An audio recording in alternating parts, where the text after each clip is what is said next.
Good morning, good morning.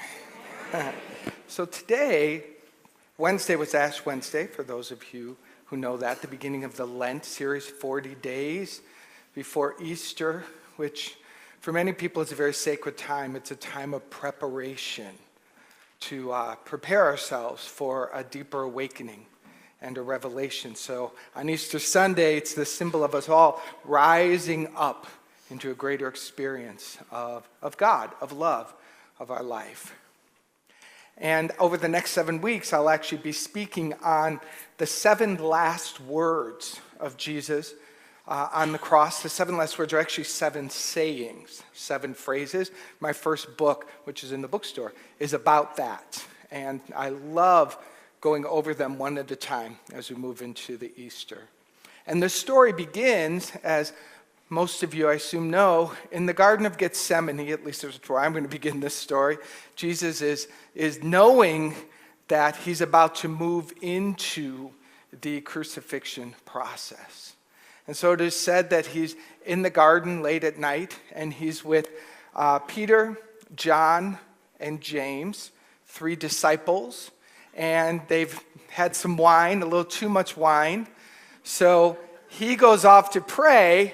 And when he comes back to speak to them, they've fallen asleep. And he says to them, will none of you stay awake with me? Will none of you stay conscious with me during this time? Another way the human self might say, look, I'm afraid. Will you please stay awake and help me? But it's interesting because metaphysically, Peter, John, and James represent faith, love, and judgment. And when you're afraid, your connection to faith falls asleep. When you're afraid, the love feels like it's nowhere to be found. And the judgment is haphazard at best, right? Fear says, I don't think anything's going to work out for me. Fear says, no one cares about me anyway. And fear says, I don't care what happens to anybody else.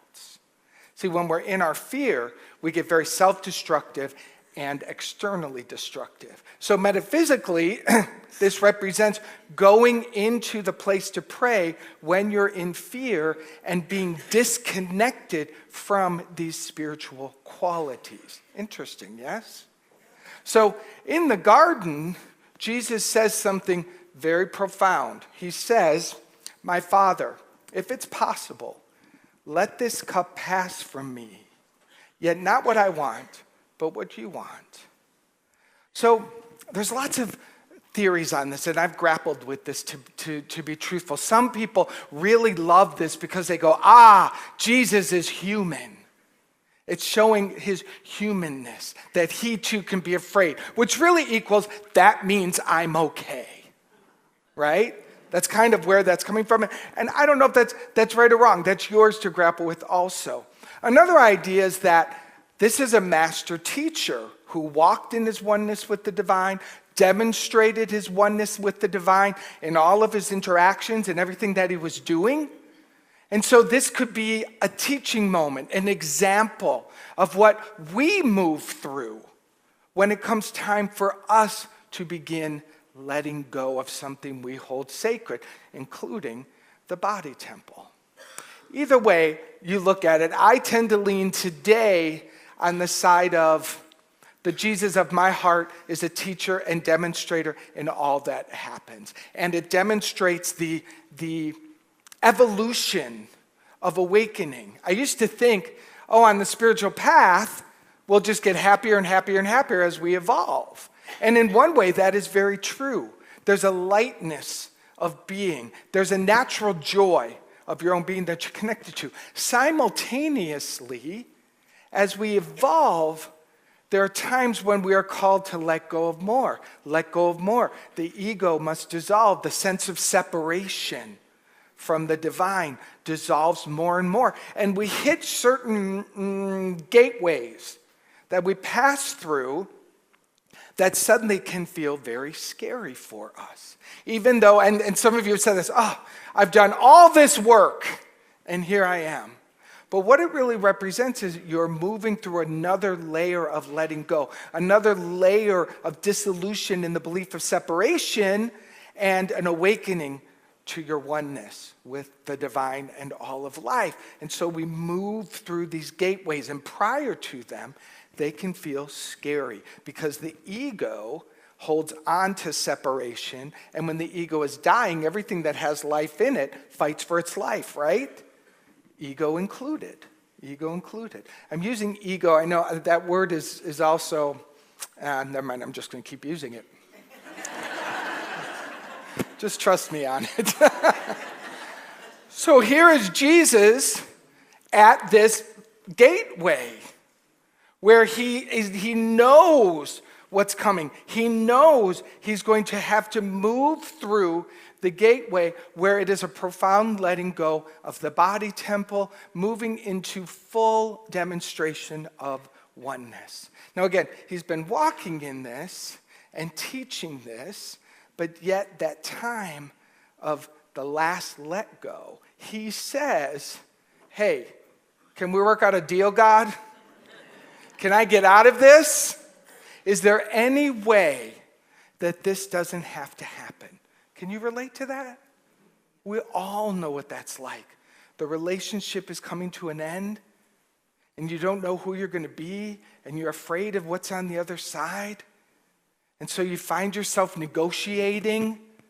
You know, average is okay. Crumbs are okay. And yet your spirit knows it's time for you to let go and grow. Nothing wrong with the past. It's just time to grow. Any form of identity, a career, a title, something to do with the physical, something shifting in the way you're experiencing life, letting go of a home that we love deeply. We become attached to the things of this world, and we come attached to them with an experience of love and connection, and we can't imagine our lives on the other side. And so we find ourselves negotiating. Please, God, I don't want to let go. I don't want to let this person go. I don't want to let this idea go. I don't want this to change. I'm afraid. Can this not happen? And yet, at the same time, the very next sentence he says is, yet not what I want. Yet not what I want. I being the small I. I being the part that doesn't see the whole. I being the part that feels trapped inside of the separation. Don't settle, God, for that. Just because even while I'm begging you, I need to say, thy will be done. Thy will be done. It is the most profound prayer in those moments of letting go. Yes, this fear is here. Yes, I acknowledge that a part of me doesn't want this to happen. Yes, I acknowledge I would barter almost anything, including my brother, to get out of this. And thy will be done. You see, when we can speak those words from our heart or from your head or from anywhere, when you'll just let them even be whispered, it represents a letting go and a welcoming of spirit. And spirit flows in. And what must occur on the physical plane will occur on the physical plane. This is not against us. Hello, everybody. Little wake-up call. Everything that comes dissolves here in this dimension, including me and you and everything. That's just what happens. Fight change all you want. You'll never win. You'll never win. But the not my will, but thine be done. And you let go into the river of life. And there's some rapids, perhaps, and there's some things to move through. But it is the moment where you go with the flow of life. And that's what is demonstrated so beautifully here. He says, I am willing to walk this. Now, there's some things that have been said about the crucifixion. By the way, the crucifixion metaphysically represents crossing out. Crossing out that which no longer serves. Crossing out that which is ready to go. Crossing out beliefs. And we cling to some of those even when they don't serve us, don't we? even the nastiest of false beliefs, we cuddle up with sometimes. Crossing out beliefs, crossing out emotional bodies that are of the past and do not serve you any longer, and crossing out experiences of life. Time to let go. So he's moving into this crucifixion, and some people say, and there's a way that this is trapped in religion and in some cultures. I'd love to unravel this for you in this moment. Jesus died for my sins. And some of you may feel, well, who asked you to? Right? That's sort of, right? Because what is wrapped around that a little bit may be a shroud of guilt and shame and feeling bad about it. And that is a misunderstanding. Let me give you a new idea of anyone doing something like this. The way that I think about it and the way that I enjoy it is the idea that my brother Jesus said, hey, there's this fear and there's this belief in separation, and it lives even in the body.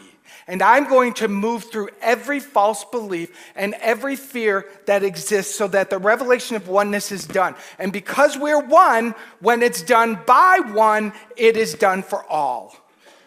Where one person heals cancer, done deal. Now we're just waiting for time for that to be done. I think I talked about this previously. When one person healed being an alcoholic, today millions are becoming free. There was a day where polio was a sentence of death. Now we barely know what that is. When one person decodes or unwraps, or whatever way you want to think about it, a breakthrough where all of humanity believed itself to be trapped, and suddenly it is not. One person believed that we could fly, right? How many planes are in the air each day? All over this world. From one person having an idea. So that's how I like to think about it. This guy said, I really know oneness with God, and I'm going to prove it on every level of being. And when it is done in me, it is done for all. I kind of like that. I welcome that assistance. And if you've got a part of you that still feels resistant, see if you can breathe and let that melt a little bit. You're willing to ask for help to change a tire on the side of the road. Surely you can take a hand in the evolution of your awakening, right? Right?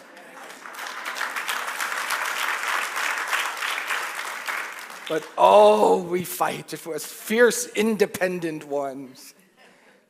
And all that must fade away. All of that must dissolve. So that's metaphysically what the story represents. So for you, I invite you to begin thinking, what inside of you is ready to be released? How could you use this Easter season, the Lenten season, leading up to this beautiful holiday?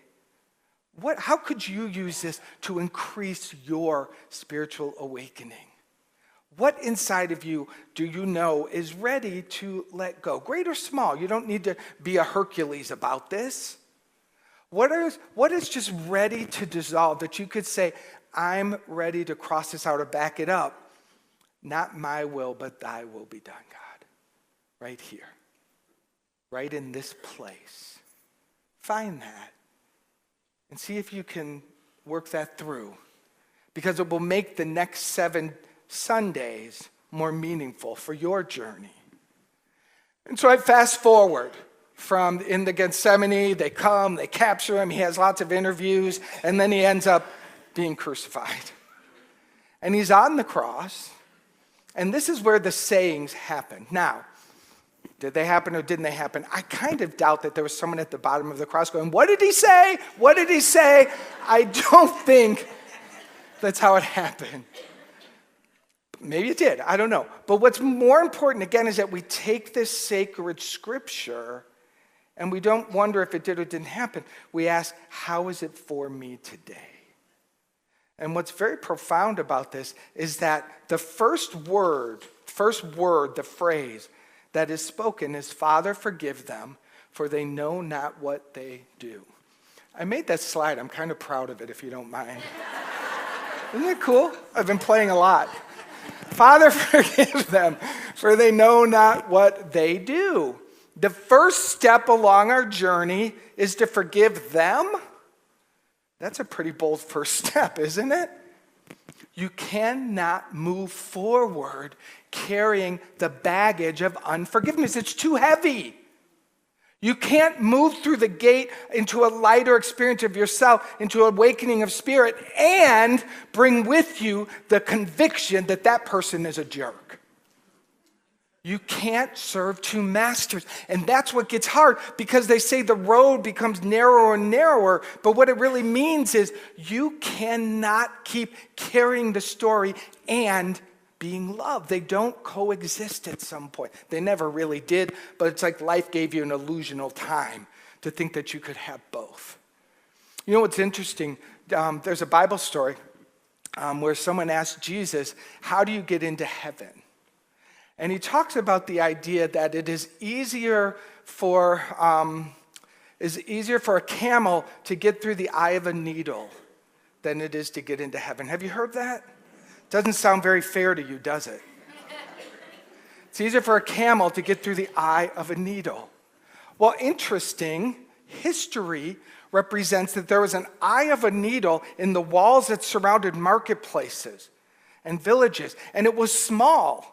And the camel, carrying all of the goods and all of the things that would be sold on market, camel filled up, it couldn't get through the eye of the needle. So you had to unpack everything off of the camel, take all the baggage off, unburden the camel so that the camel could go down and through and come up the other side. Isn't that interesting? It's easier for a camel to get through than it is for you. And what did the camel have to do? The camel has to be unpacked of all of its stuff. You, to get into the kingdom of heaven, must be unpacked of all of the baggage you are carrying on your back. And if you don't mind me saying so, some of you are carrying more than the camel. If you could see physically how much energy you're carrying in unforgiveness, unhealed parts, feeling bad about yourself, unworthiness, blah, blah, I don't even like saying the words. All of that stuff, it's heavy. And there comes a point when the only way to get through to the next phase is to lay it down outside and walk through. Are you willing to do that today? Yes. Oh, come on.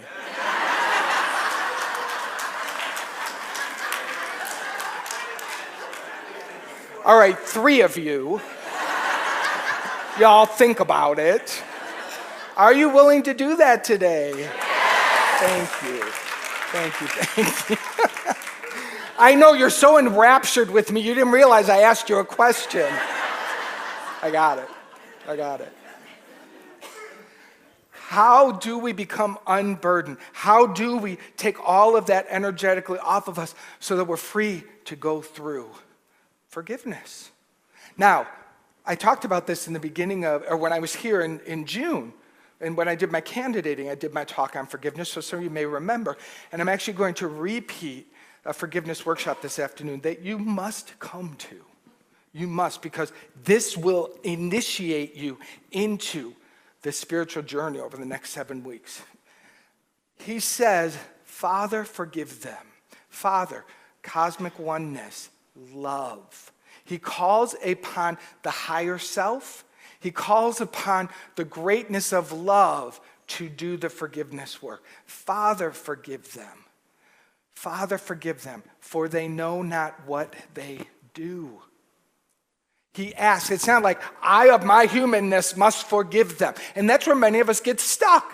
You think you are the one that's supposed to do forgiveness. Let yourself off the hook now and forevermore. I can't. I don't know how, but I know how to ask. I know how to ask. Every time I talk about forgiveness, I tell this story, this analogy. To think that you are the one that has to forgive. Imagine being down a 30-foot hole. You're walking down the street, you just fall down. And suddenly you have to get yourself out. You would not beat yourself up long for not being able to jump 30 feet to get back on the road, would you? That's obvious that you can't.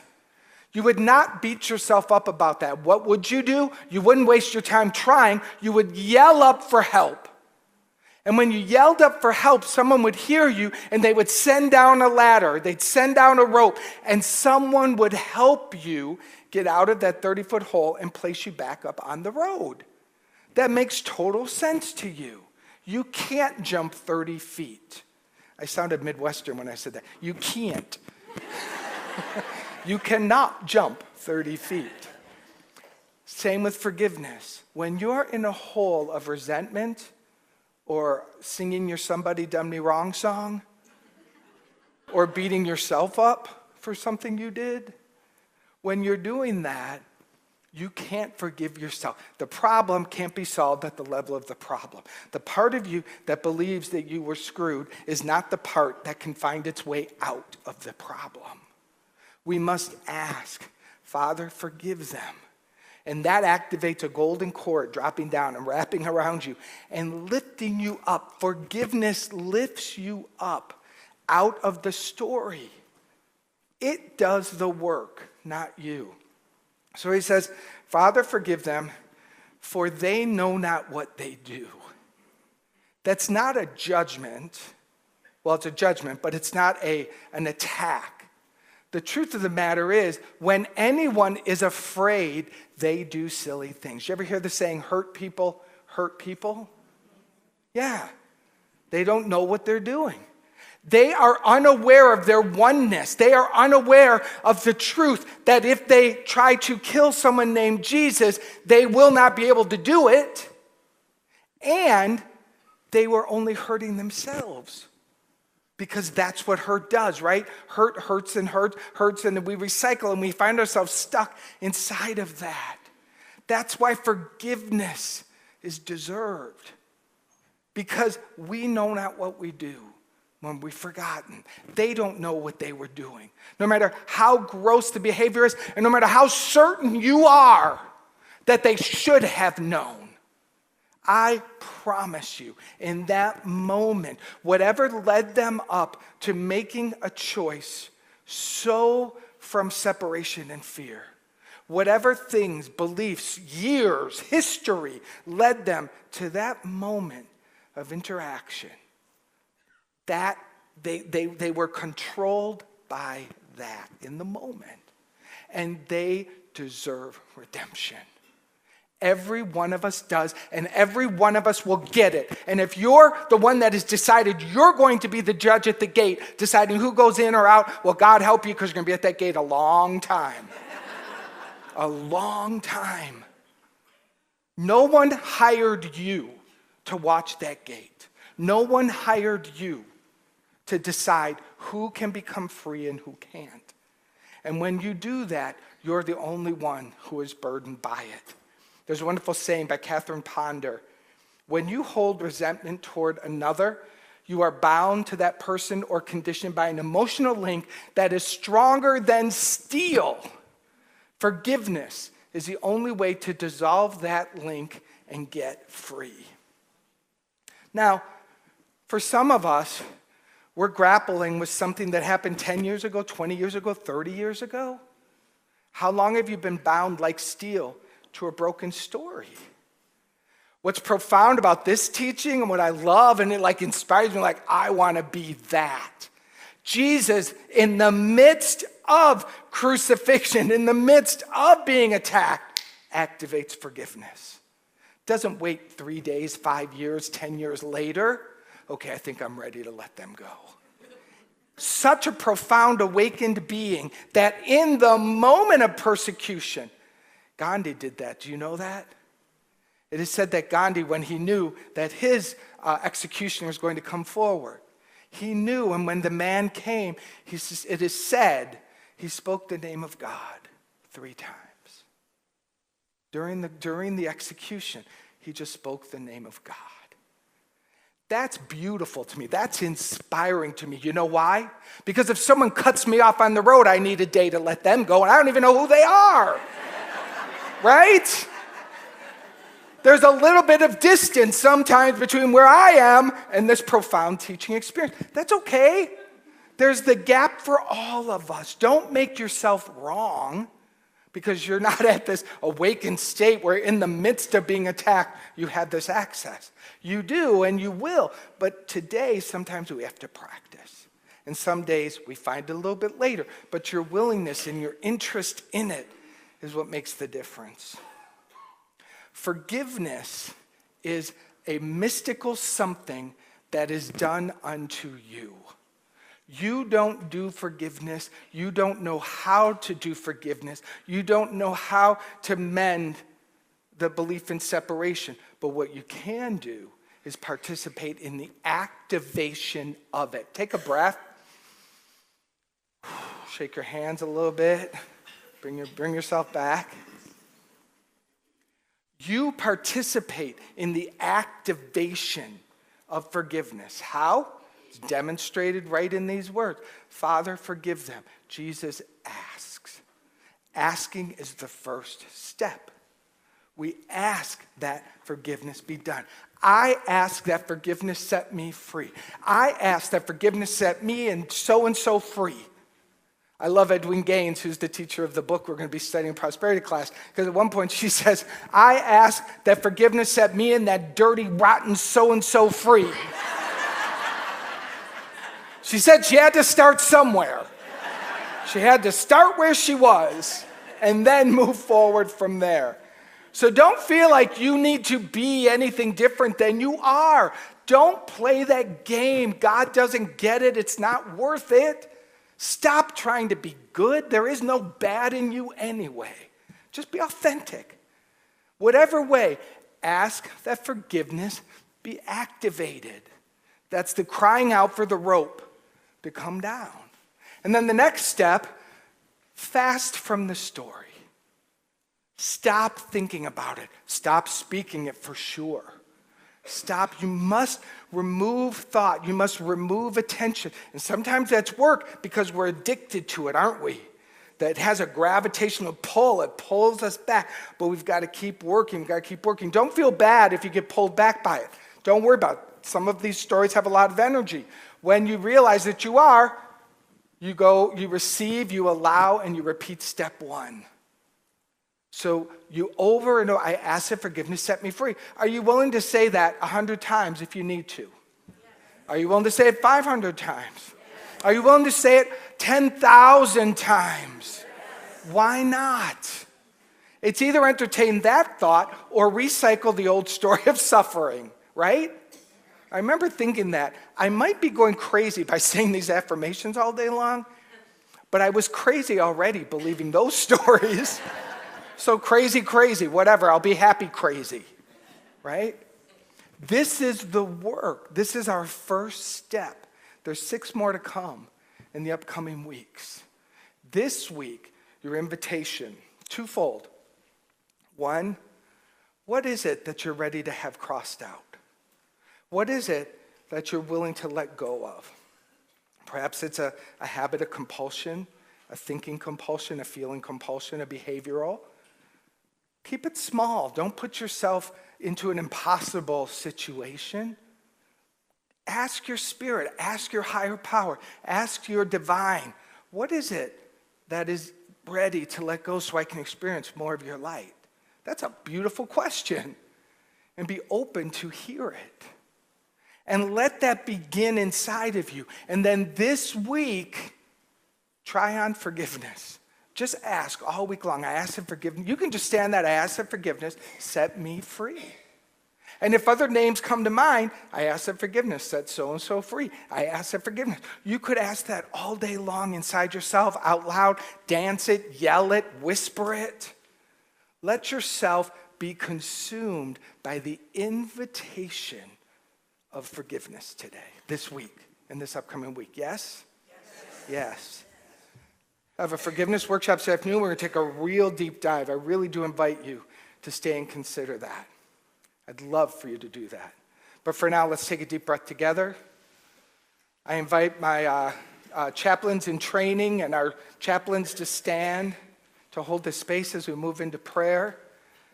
And the chaplains who are serving today, if you can come forward.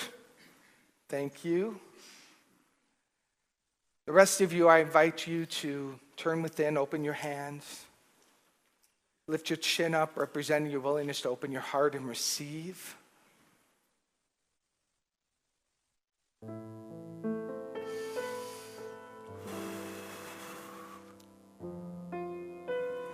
Oh, I love that so much.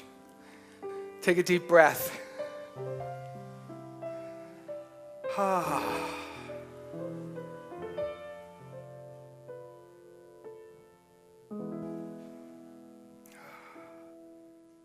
And I join my brother Jesus. I take his hand. Because in that communion, in that connection, we come together knowing God as the one life, the one power, the one presence. And I have a humbleness and a gratitude for my brother Jesus, who went before me, if you will, and awakened to the full experience of God. And then says, hey, I'm here for you. This is a great place to hang out. You're actually already here, created from this love. So take my hand. Come on, let's go. And so today, if it feels comfortable to you, we take the hand of our brother Jesus, our brother, our way shower. And we say, thy will be done. Thy will be done. Love's will be done.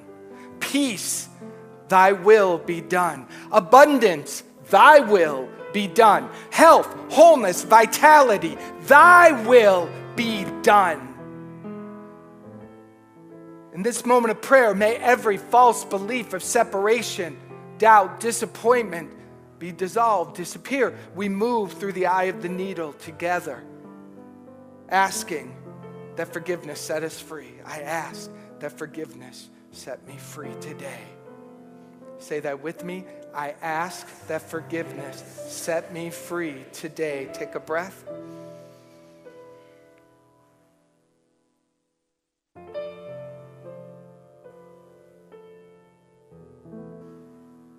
Just breathe.